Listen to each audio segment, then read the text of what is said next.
Je vous parle aujourd'hui de la Steel Dive 1970, une montre que tous les créateurs de contenu sur YouTube considèrent comme la meilleure affaire sur AliExpress. Mais est-ce bien justifié? C'est ce qu'on va voir ensemble. Bonjour et bienvenue à Jamais sans ma montre.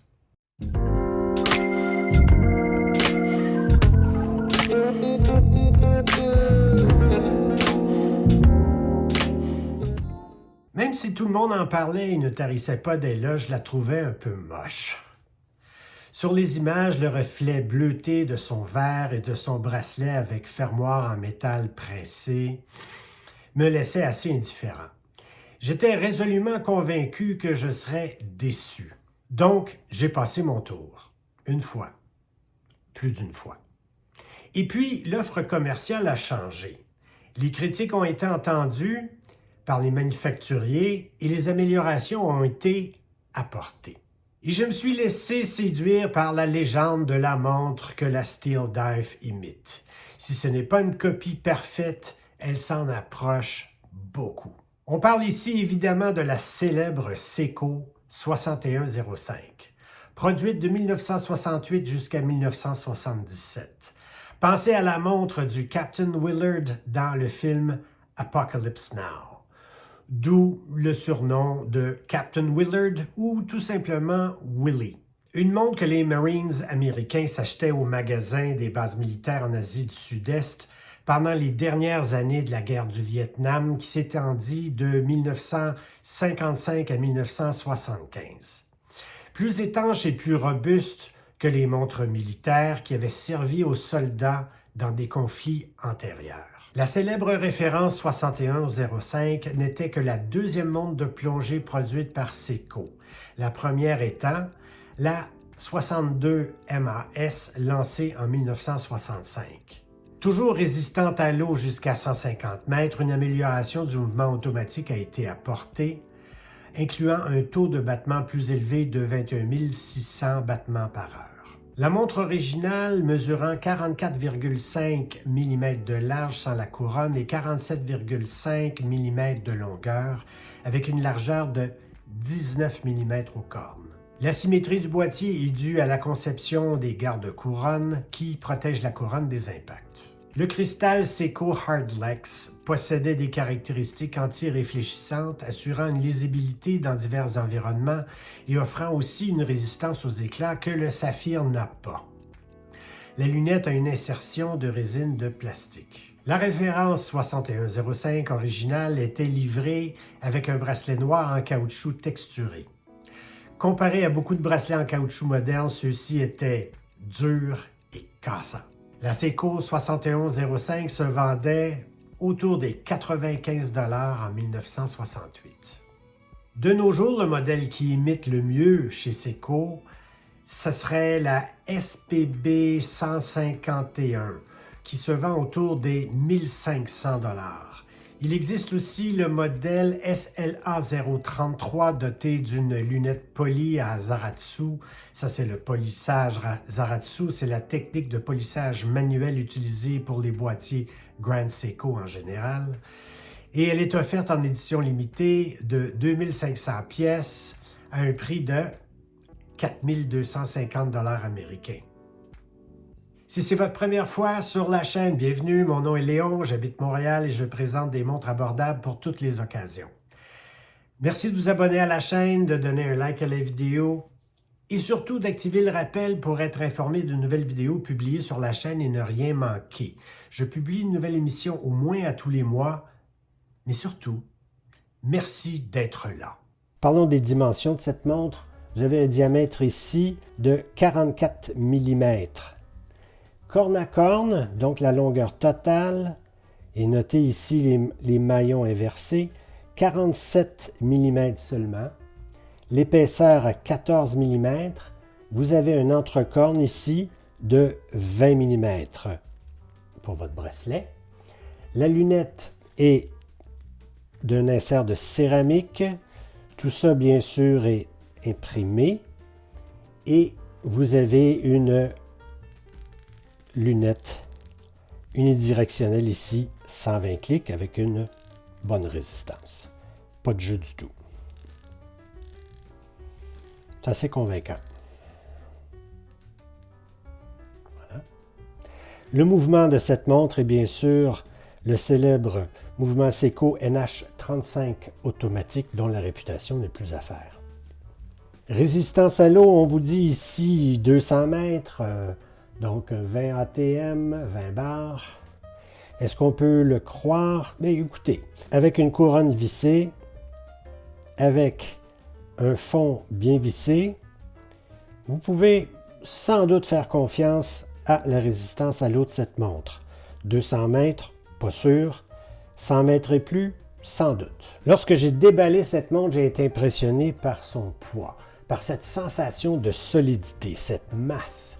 J'aurais cru avoir entre les mains une autre de ces répliques un peu mal foutues, mais non, la construction donne vraiment confiance. Ensuite, son bracelet, acier brossé sur la façade, poli sur les côtés, maillon ajustable par goupille à friction et non vissé. Bon, on s'en remettra. Premier maillon inversé pour ne pas rallonger inutilement le boîtier. Donc, voyez. Le fermoir ici, on est loin de ces fermoirs de montre chinoise en acier pressé. Le fermoir ici est doté d'un mécanisme usiné. Bouton de sécurité sur les côtés. 6 micro-ajustements. Je possède des montres à 3 fois le prix qui ne peuvent pas se vanter d'offrir un bracelet aussi solide et bien fabriqué. Le nom Steel Dive apparaît ici sur le fermoir et vous avez le logo gravé aussi sur le fermoir. Bon, moi le logo de Steel Dive, je dois vous dire, je crois qu'on devrait le repenser, mais ça c'est personnel.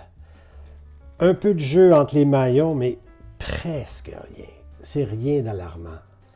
Ensuite, le boîtier acier, brossé radialement sur le dessus, poli sur les côtés.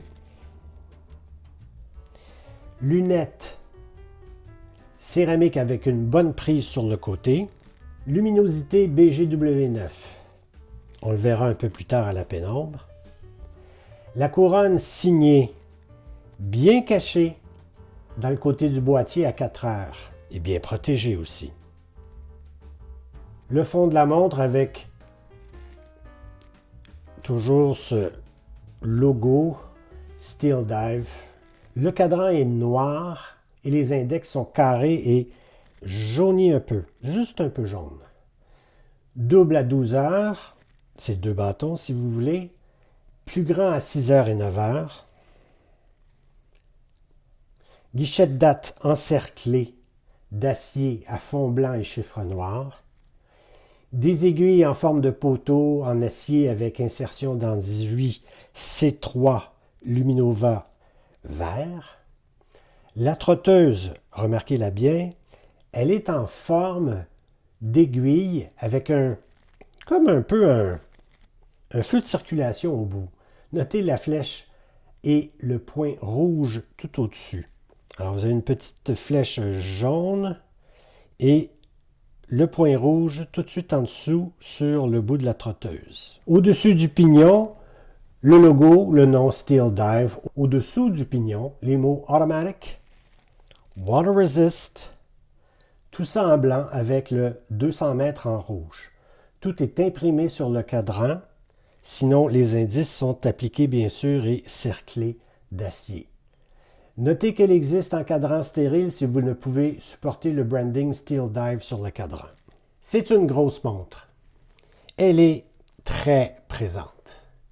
Donc, si vous avez un poignet plus fin, elle pourrait ne pas vous convenir. En revanche, son boîtier de style tortue et sa longueur corne à corne de 47 mm la rend confortable. Elle restera bien en place au poignet. Si vous trouvez que c'est un peu massif, un autre bracelet que le bracelet d'acier pourrait créer l'illusion qu'elle est un peu plus petite que ses mesures. Vous le suggère. Comme une bonne montre de plongée, c'est très lisible. Alors, notez ici le fond noir, bien sûr, son cadran noir mat, ses indices bien surélevés, un peu jaunis, les aiguilles, la trotteuse avec son point rouge et avec son verre anti-reflet. C'est lisible de plusieurs angles. Pas de difficulté ici. Dans le noir, une fois qu'elle est bien chargée, écoutez, c'est spectaculairement bon. Alors remarquez la lunette complètement lumineuse, les chiffres très lisibles, les indices, aucun problème sur le cadran, ainsi que les aiguilles, même la trotteuse. J'ai changé le bracelet original acier pour un bracelet de caoutchouc de style tropique, fidèle au modèle original. Plus légère et plus facile à porter parce que 168 grammes, ce n'est pas négligeable. Avec un autre bracelet, elle a l'air déjà moins massive. Le bracelet de nylon simple ou double est un excellent choix. Les bracelets de 20 mm se trouvent facilement et il y a fort à parier que vous en avez quelques-uns à la maison. Cuir, oui, si vous voulez, mais moi, à la fin du mois, je lui fais subir les vagues violentes de Porto Rico, donc caoutchouc, acier ou nylon seulement.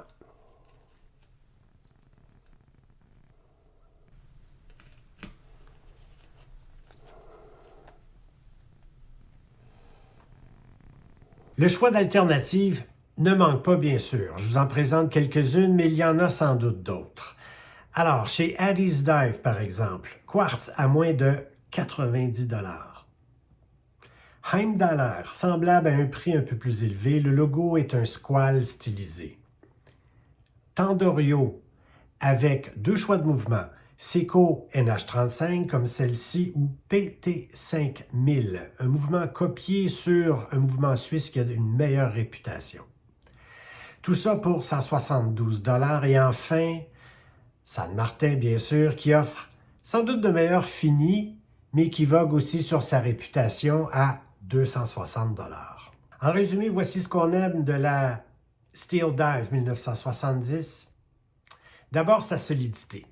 Dès que vous l'aurez en main ou au poignet, vous aurez cette impression de masse, de solidité et de qualité. Ensuite, son bracelet. Un bracelet de cette qualité sur une montre de cette catégorie, c'est pas très commun chez AliExpress, ni chez Seiko, Citizen ou Casio en fait. Ensuite, les finis.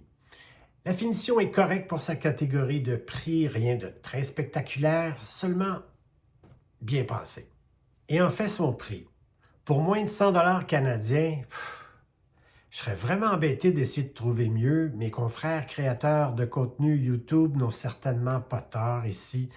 Sa réputation est parfaitement méritée. Voici ce qu'on aime moins de cette Steel Dive 1970. D'abord, sa taille. C'est une montre qui a beaucoup de présence et qui sera un peu massive pour des poignets plus fins. Ensuite, son poids. Avec la taille vient son poids sur bracelet d'acier. Un bracelet de nylon la rendra un peu plus svelte et un peu plus légère. C'est à considérer. Enfin, l'image de marque ou le branding. Le nom Steel Dive,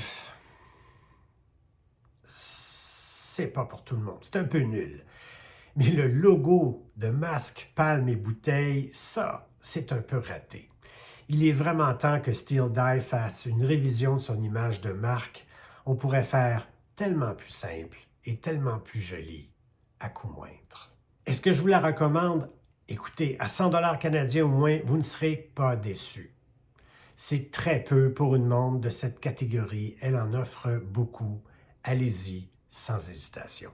Dans mes autres recommandations, dans les montres de plongée et d'inspiration vintage, jetez un coup d'œil sur la Seastern Sub 300T.